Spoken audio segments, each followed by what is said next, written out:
Well, hello and welcome, or welcome back to Read Becca. It's time for another mid-month book bash vlog. This is a monthly reading event run by Doris of All D Books, where we attempt to boost our reading in the second weekend of every month, and we generally try to do that by extending the weekend from Friday to Monday. However, because this is all made up and the rules don't really matter, I'm really bending the rules this month. I kind of did that last month as well.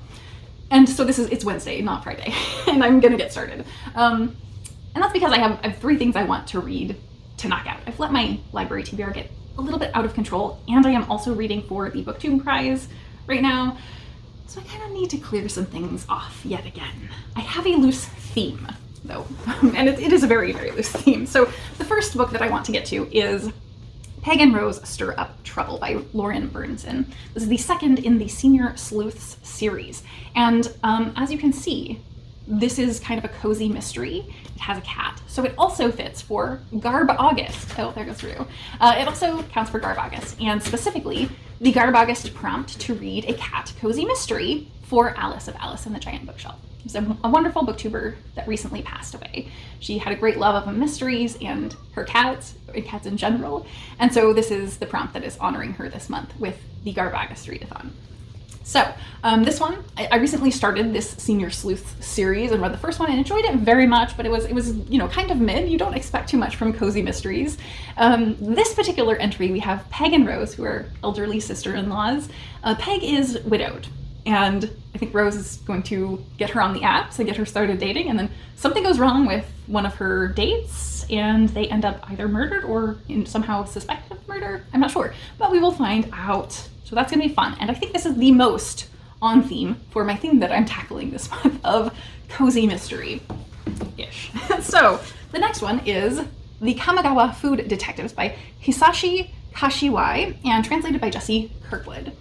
This one I have been told repeatedly, or I understand from many people's reviews, to not go in expecting mystery from this. Though it says detectives, this is really about, I think it's a parent-child duo who are looking into recreating dishes that people come to them seeking to bring back a memory of some special dish that they experienced. So I don't think it's gonna really have mystery vibes, but I think it's going to have strong, cozy vibes and not a lot of action or plot really. And food, of course.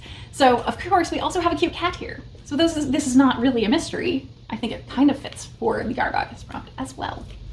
And the third and final option is The Mimicking of Known Successes by Malka Older.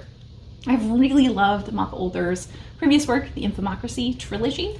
Absolutely loved it, and that is much more like thriller, very high action, lots of political sci-fi kind of thing. This is a sci-fi mystery with I think detective duo and some cozy vibes. So this is not genre cozy mystery, but I think it's got some definite cozy elements to it. So yes, so those are my three that I'm intending to get to this week-ish. I don't know, so the ish is going to be very, very strong in this. I'll probably put it in the title somehow, because none of these, other than this one, probably are properly cozy mystery, but that's the vibe I'm going for, and this is going to be an extended weekend to a week, maybe-ish, I don't know. But I think I'm going to read till I finish these three, and that will probably take me about a week. So I will check in whenever I have finished my first book. I think I probably will start with the proper cozy mystery Peg and Rose, because I do want to really continue on with this series and get it done and get these all back to the library quickly. And I have already actually seen that number 3 is out and at my library on the new releases shelf. So I will be continuing on to that one probably very, very soon as well. All right, yeah, I will check in whenever I have an update.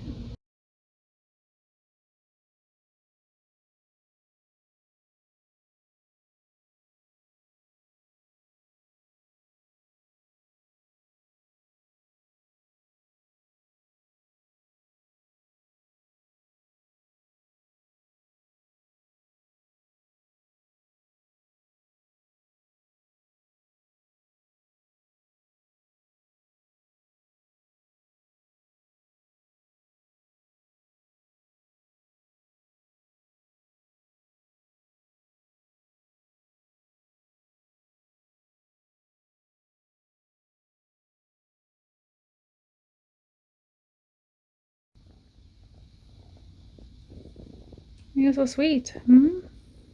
What are you doing? Hey, no, don't go up my nose. Mm-mm. It's a weird thing to do.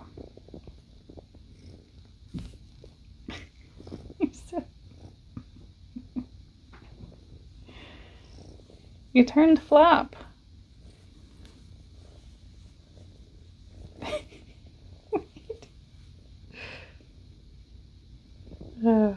Me and the kitties are back from the shelter getting their shots. They're not happy about that. But they get to come back with me today rather than staying at the shelter because the shelter is totally overwhelmed with kittens. So at least probably a couple more weeks with these guys.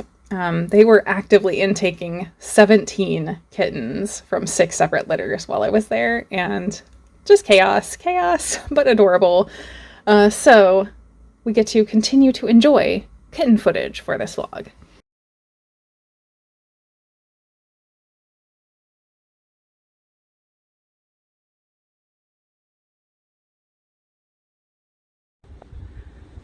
This weekend / week, I am likely to need to keep things very, very simple. So I went and got groceries for a real easy meal. Some of these are greatest hits that you will have seen me cook before.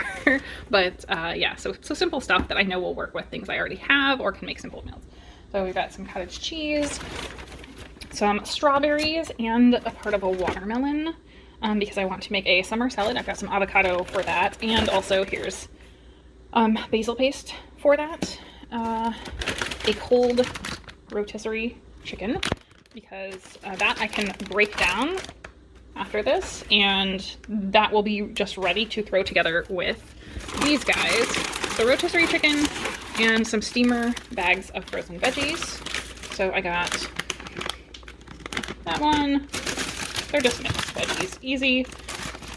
And then I have rice at all times, or I can throw some in the rice cooker easily. So that is a pretty ready-made meal. And then just a couple of boxed things. So porcini mushroom pasta that looked really good. And some Bonza mac and cheese in case I need some comfort food.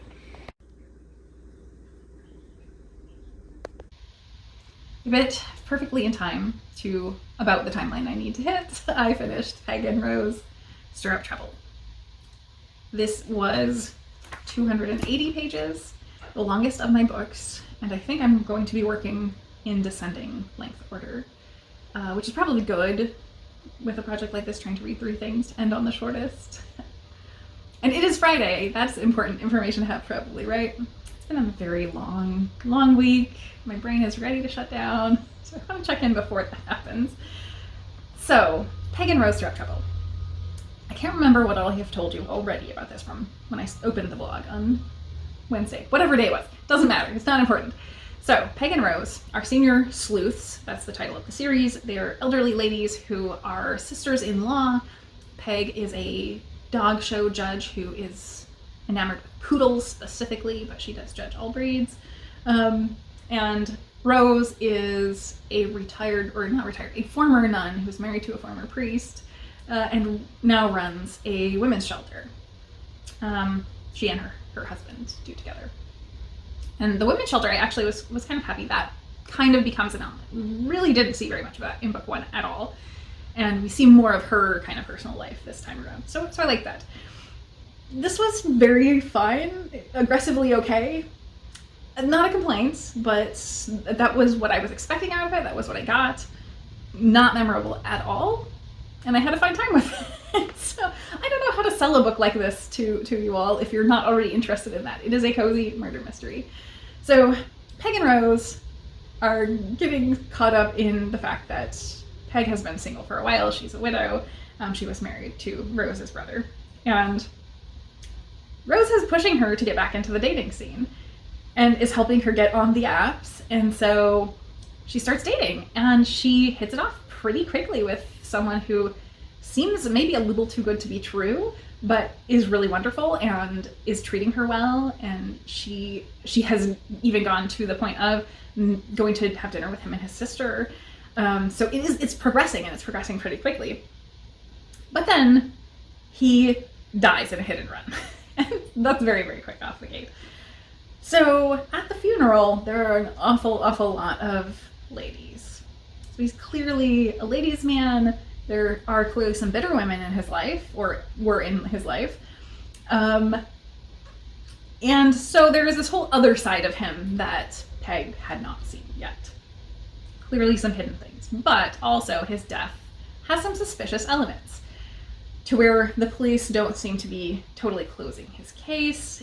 And of course, as usually happens in cozy mysteries, the sleuths have a connection to a police officer who happens to be on this case, of course, or at least involved enough that he has information about it. And as also usually happens, he gives them more information than he should about the case while also not wanting them to get involved. Doesn't make any sense, but it doesn't have to. That's not the point. And so they start looking into this really heavily. So the reason why this is so kind of aggressively okay is that there was just no sense of tension whatsoever at any point throughout this. And there was no sense of crescendo or culmination where things are starting to come together.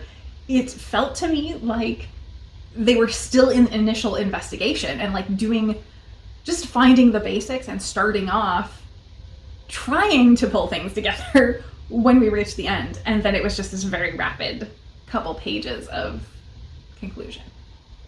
So I don't know. There wasn't a build. There wasn't an arc to the story, really. It was them just plodding along, which is fine when it's a cozy mystery. I don't know. I am, however, disappointed because we have a cat on the cover. And there's theoretically a cat in here, but it was not a major element.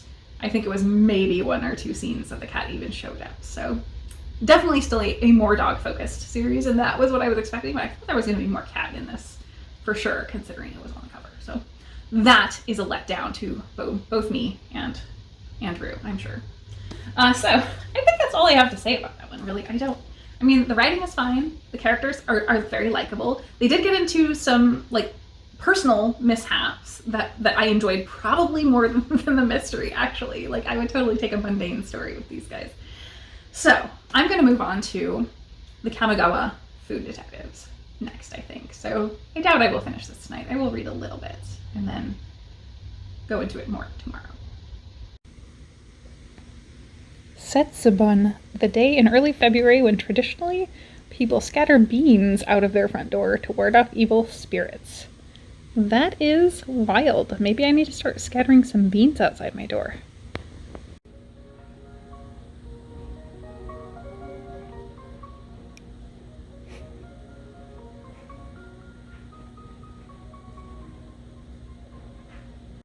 Good morning.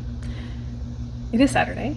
I did not really read hardly anything of Kamogawa Food Detectives last night, as expected, or anything, but I got up this morning and have read for a couple hours, and it's a little after 9. So I have finished now the Kamogawa Food Detectives. And that's good because that puts me really on par, or on track, to finish all 3 books this weekend, or extended weekend, rather than drawing it out to next week. Which is important because I have BookTube prize reading to do, and I have not even started yet for the month. Whoops. But then it's fine. I'm not really seriously worried about it. But I do have Tom Lake, Wellness, and The Bee Sting. The Bee Sting is even bigger than I had expected, so I do really need to get going, and that needs to be the bulk of my reading for this weekend, though it will not be in this vlog. So that's good that I will have a lot of this weekend, probably much more freed up than I was expecting. And into next week, I will be wide open, hopefully, for focusing on BookTube prize. So anyway, Kamogawa Food Detectives. This is a very quiet, very relaxing novel. Or not even really novel. This is a series of vignettes. Every single chapter is the same thing over and over. And same structure, same story beats. So we are following Nagare and Kaoishi. Nagare is the father, and he is a chef for the Kamogawa restaurant, and he's a former detective. And Kaoishi is his adult daughter who works the front of house, and she seems much more like focused or interested in running this food detective agency, and she interviews all of the clients, but Nagare does all of the actual detecting. So we have a good balance with each other, but we don't really get any sort of character development between them at all. Very, very little. It's very light on detail here. So every chapter is split into 2 parts, and basically it's part 1 is the client shows up and has a dish that they want to get explained what the recipe was, or they want it recreated for them, that has some meaning or took place at an important moment in their life. And then the detectives, Kawishi interviews them, gets all the details possible that she can pull out of them, and they tell the client to come back in 1 or 2 weeks. And then part 2 is the 2 weeks later, the client goes back, they've recreated the dish, and Nagare explains, here's the steps I took. So it is very repetitive. They go through every single thing, even like down to at the start of every chapter. It's oh, how did you find us? Because the restaurant doesn't have a sign intentionally, and they only advertise in this food magazine with a 1-line advertisement with no contact info or address whatsoever. So they do that intentionally, and they kind of think of it as the client's coming to them by fate. But every little element of the conversations that they have are hitting the exact same story beats every chapter. So it is very repetitive, and I think that makes it harder to become engaged as a reader a little bit. Like, there's no element of surprise whatsoever. But also, that's very relaxing because it is repetitive, because you know exactly what to expect. It's very calming and comforting to read. So I don't really have complaints about that. I do think this would have been a much better book, or much better stories, if there had been a 3rd part, and that 3rd part was inserted in the middle of Nagare actually doing the investigation and watching him in real time do that. And I'm pretty sure Dia from Novel Idea may have actually mentioned that in her review, and I'm just repeating what she said, I think. But immediately that was like the first story, like, what? You skipped over the good part. You know, like, that was the most interesting part, and it's not in the book. So, yeah. But I have no complaints. As I said, very relaxing to read, very calming, but a very mid. So yeah, my one real complaint again is about the cat. So how can you have an adorable cat on the cover and they don't treat the cat very nice? Like, they're not actively cruel to the cat or anything. And in the first story, I thought that Koichi was going to be like really friendly to the cat because she kind of stands up for the cat, and Nagare was going to be like gruff but warming to the cat maybe over time. But no, they're both mean to the cat. They're both just constantly yelling at the cat because it's clearly a stray, and its name is Drowsy because it's always trying to sleep around the area by the restaurant. And they're constantly yelling at it to get out of the restaurant and not being nice to it. And I was just like, what way? I was here for cute cat stuff, and there is none. None. Zero. Yeah. So anyway, I've rambled on too much about a very mundane, very repetitive book. From here, I think I need to get my morning going, really. I'm going to go actually take a short hike because it is actually not ridiculously hot outside. The temp has come down like 10 degrees, so our highs are in the mid to upper 80s. They're livable, so in the morning it is still like you can go outside and enjoy it. Still warm, but not miserable. And then I need to make some breakfast, and then I need to clean the kitten room because kittens destroy everything, predictably, and so I try to clean everything in there every couple days constantly, especially since they're germy, and like they have had now their final shots, so I can actually start cross-pollinating them with my cats in the house and letting them out of their room. So once it's cleaned, I think I'm going to leave it open a little bit and let them come out. We will see how they do. I've held them and let my cats get a sniff without any reactions, so that's good news. With kittens, usually cats are very much less reactive than other adult cats, so I have very few worries about that, and my cats are obviously used to having random kittens show up in the house at times without it being a problem. Yeah, but I think that's all. So this has been a these books are fine sort of vlog, the finest of fine vlogs. So now I will be off to do my chores, and then probably the remainder of my day will be focused on Book 2 Prize. So I will check in when next I have worked on Mimicking of Unknown Successes.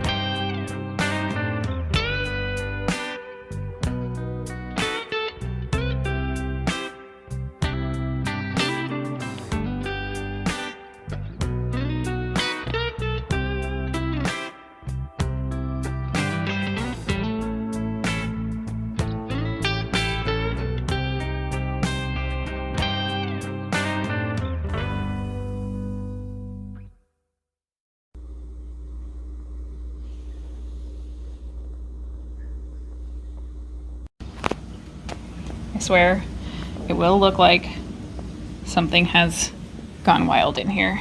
A mess. So, as always, the towels are there to protect the books on the lower shelves, but certain tiny vandals are great at ripping them down anyway. There's somebody in there. Yep. One more. All right, time to clean.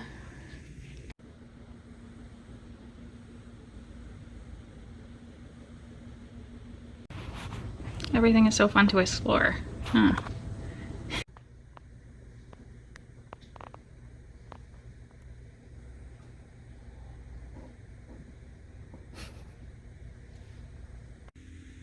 Better. Everything has been washed and vacuumed, cleaned until they destroy it again within a few minutes probably.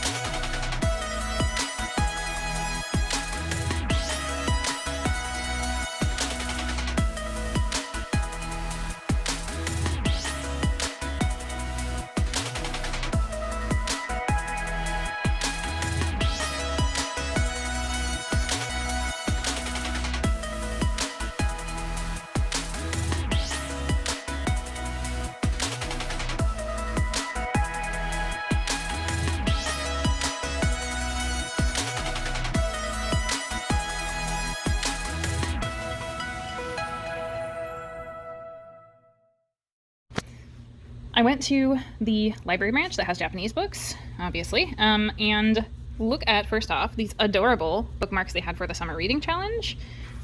Cute little mouse. So they have many, but I picked these ones out specifically. I love the little rainbows and balloons were the theme, so that's fantastic. But also, it's a different branch and they have slightly different default options, so I accidentally got a receipt. I usually pass on that, but I did not know they had added the amount you saved by using your library.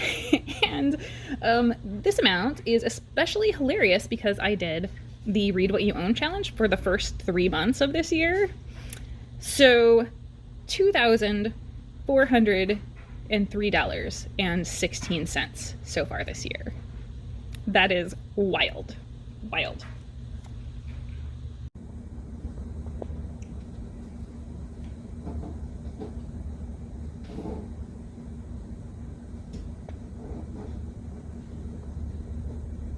Rue definitely does not know what to think about those guys.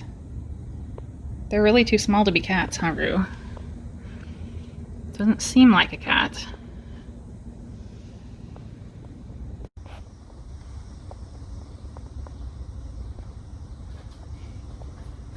Everyone's doing very well.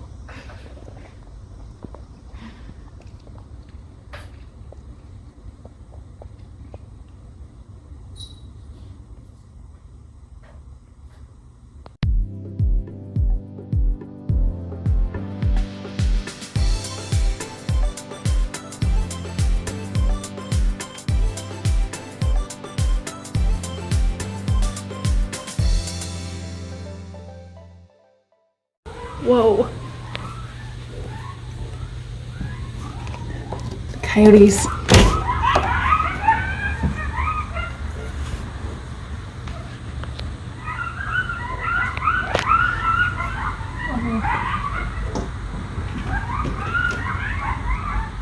Coyotes?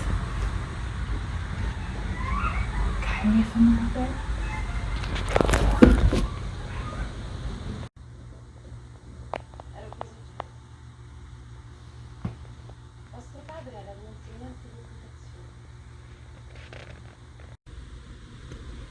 All right, this is not ideal, but it is real. The Mimicking of Known Successes I started as my first thing in the morning read, thinking it was going to be light and easy to get into. There's nothing wrong with it. That it's not the book, but I've been reading for an hour and a half-ish, and I've made 11 pages. So, yeah, that's not great. Partway, at least, the kittens were being very distracting, but they have been away for most of the time, so I'm just spinning my wheels here. I'm gonna go try and reset my brain, take a shower, do other stuff, and then come back to it.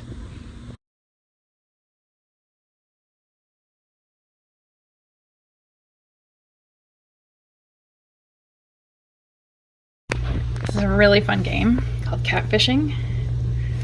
They're trying to get the big cat to swat them. Huh, not real. Yeah, they're doing that, aren't they? The more they find something, the more they want to do it.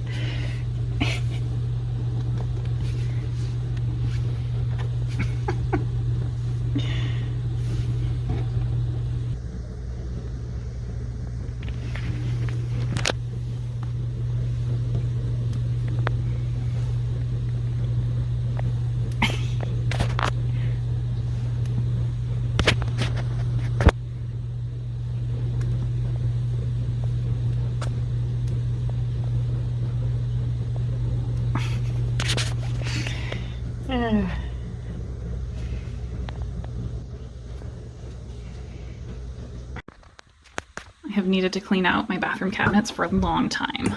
So we finally got it organized today. This is the organized version. So much more tidy than it was before. Lots of uncovered gothy Becca ancient jewelry to donate, and spiky color even. lots of chokers. Yeah, that will make some other gothy kid happy, I'm sure.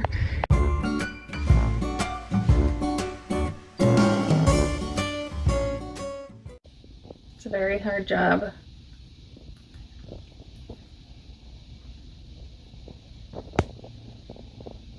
It's like I'm covered in bees.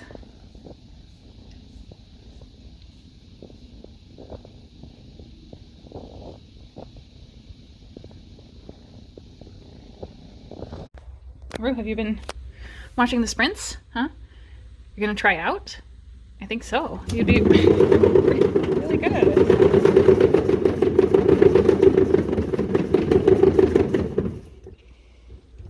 I think you're ready for the Olympics. Yep.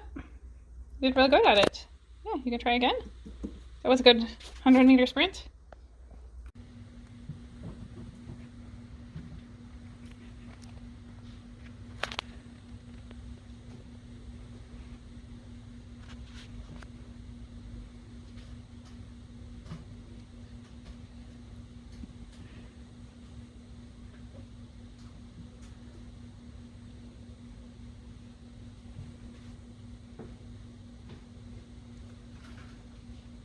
Probably.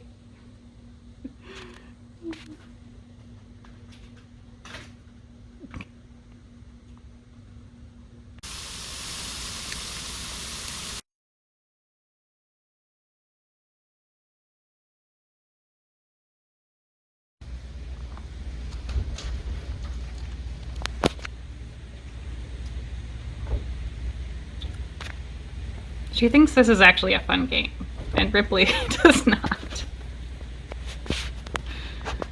Ripley's like, leave me alone, tiny baby. I'm done being mom. Huh.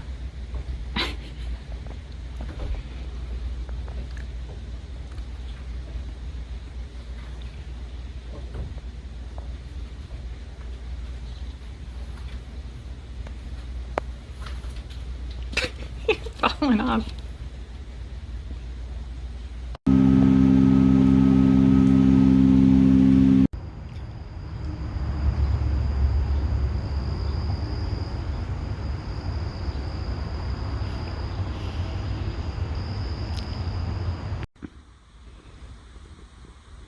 Monsieur Roux gets a little bit jealous when I have kittens because he needs to be the only baby. So he's feeling a little bit needy and needing some attentions. Got some good purrs there.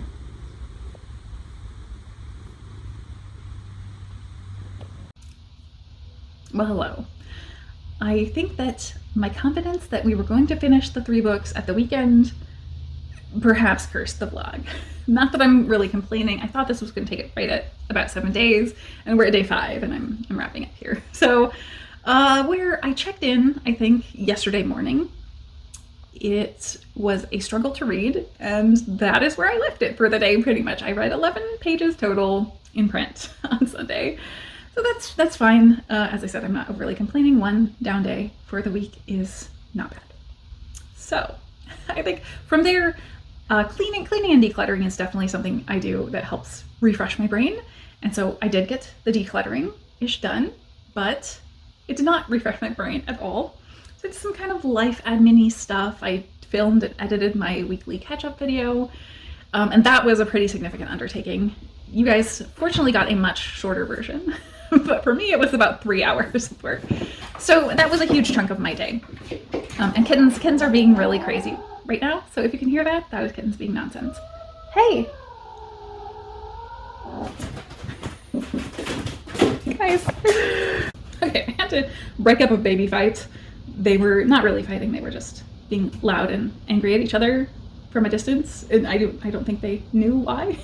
But anyway, so yesterday was very not productive. Other than the couple pages of print reading, I did also try to take a nap and fail, so I just laid in the dark and listened to some of my audiobook, Conspirituality, a little bit. So a little over an hour of that. So there was some book other than this, but not very much. However, today we've had much more success, and I have finished out the Mimicking of Known Successes. And this one was 166 pages plus the acknowledgements, so 155 today. On this one, I was able to steal minutes here and there to read 20 pages or so at a time and get through it. So I think this one is very hard to talk about because this is the most proper mystery of the three. It's also the shortest of the three, so very hard to share anything without revealing much. I think this was also the one I liked the most, but the reasons that I liked it the most are also the reasons I really struggled with it because my brain is not in space for this. It is definitely by far the most well written, and that made it difficult. While the others were very predictable and tropeful and easy to follow, this one was not as much. And this one was a little bit more challenging. I'm also very familiar with Maka Older's style and writing from her previous trilogy. That was kind of more of a political thriller series, a sci-fi political thriller series. And this one is also sci-fi, but very much mystery, not thriller. And it takes place on Jupiter, a colonized planet, I guess. But I didn't fully understand the world building, and I think just there was not sufficient room. So it feels internally consistent, definitely. But there were lots of points where I was kind of going, wait, how does that work? Or I don't understand how they're living like this. It's just because there weren't enough details, or maybe I missed something very early on when my brain was just spinning its wheels. So I didn't have problems with the world building. I was just kind of like, wait a minute, I need more info here. And there's not room for all the info, I don't think. So if you can accept just going along. But I did like the world building very much. The idea of this Jupiter that is inhabited, where they're having to deal with the problems of that, and they don't seem to be in any sort of like enclosed dome. They're dealing with weather and breathing, and not having the Earth environment is a big challenge that you can see in kind of day-to-day elements. So we also have a detachment from the characters emotionally that, again, I kind of expected, because that's very much how Older's characterization was in the previous series. This was even more so detached, which was kind of odd because there is a relationship element. We are following at the beginning Masa. In the prologue, we're with Masa only, and she is the investigator here, who is looking into the fact that someone either stepped or was pushed off of a train platform. So there's a lot of trains and train travel in this, oddly enough, which seems very fitting for a sort of send-up of a Golden Age style mystery, but in space. And that's kind of cool. Again, I wanted to know more about how this whole train system works on Jupiter, because it's clearly not a traditional Earth-style train. But this is obviously a death or disappearance under suspicious circumstances, and she's looking into it. But the person that is the subject here happened to also be in proximity to someone that she knows very well, because she previously dated them in university. So there's this kind of relational element there. And from that prologue, Masa goes to see this person, Pleiade, and the rest of the book, the entirety of the book really, is from Pleiades' perspective, who is not an investigator. And that was the most challenging part for my brain during this. Not because there's anything wrong with the perspective or anything particularly like experimental or strange about it, but because Pleiades is mainly kind of observing, and because of their past relationship, knows how to read into what Masa is doing and might be thinking or feeling, or why, like the motivations for why she's doing things. And so we're seeing all of that through Pleiades' eyes, and there's just this huge amount of Pleiades' perception of Masa. And so that was my struggle. It was so weird. Initially, because my brain was struggling at the beginning, I thought that we were alternating perspectives at first, and then I finally realized as we're getting into the book, wait a minute, this has all been actually from Pleiades' perspective, just perceiving what Masa is doing. And that was really strange. So it feels odd and unusual, but I think I liked it. I'm not sure, but it also felt out of place. Like, obviously I have been reading kind of cozy stuff where we have amateur sleuths, but here we have an actual investigator, and it felt odd to me to have an investigator going to a non-professional and just including them in on everything that they're doing. That felt very strange, but I was happy to go with it. So it was in the back of my mind, though. So I think those were my hang-ups, which sounds like a lot, especially because I'm saying I really, really enjoyed this. I think certainly where I was at this weekend brought this down a little bit. I would probably put this about a 4-star.